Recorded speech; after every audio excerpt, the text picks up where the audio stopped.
जमाल अज़रा को बहुत ज़्यादा डांटता है और समझाता है कि उसने वासिफ और उसकी बेगम के साथ जो भी किया गलत किया, लेकिन अज़रा को एक बात भी समझ नहीं आती, उल्टा वो बदतमीज़ी करने लगती है। और जब फिर बाहर आकर अपनी सास के साथ बैठती तो अपनी सास को कहती है कि मैं आपकी खिदमतें नहीं कर सकती, आप अपने बाकी बेटों के पास चले जाएं, हो सके तो फरहत लोगों के पास ही चले जाएं। नेक्स्ट डे वासिफ ऑफिस आ जाता है और बहुत ही डिस्टर्ब रहता है, जिस पर उसका दोस्त उससे पूछता है कि क्या भाभी नहीं मानी, तो वो कहता है काश मैं उसको लेकर ही ना गया होता, अज़रा भाभी ने सब कुछ बता दिया। जिस पर उसका दोस्त भी डिस्टर्ब होता है और वो कहता है कि इसको सब भाभी को सब कुछ समझाओ, नहीं तो मैं गवाही देने के लिए तैयार हूँ।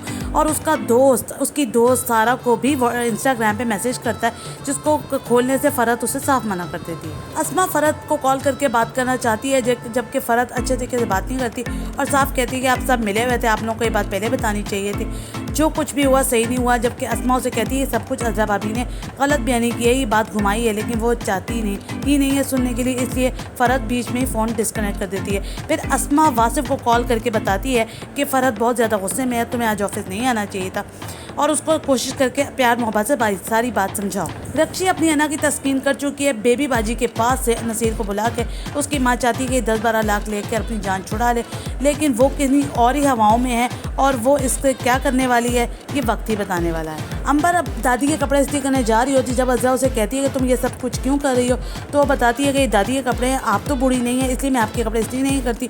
और उसकी माँ कहती है अगर तुमने ज़्यादा ज़बान चलाई तो मैं ये काट दूंगी। तो वो कहती है कि अगर आपने मुझे कुछ कहा तो मैं बाबा को सब कुछ सच सच बता दूंगी। माँ बेटी किसी चपकलश में फिर वो पहुंच जाती है अपने सास के सर पर, उसे कहती है कि आपको ये सब कुछ करने की क्या जरूरत है, इतने पैसे आप ज़ाया करेंगे और ये सब बारी मेरे हस्बैंड की आएगी, आप बाकियों से तो पैसे नहीं ले रही।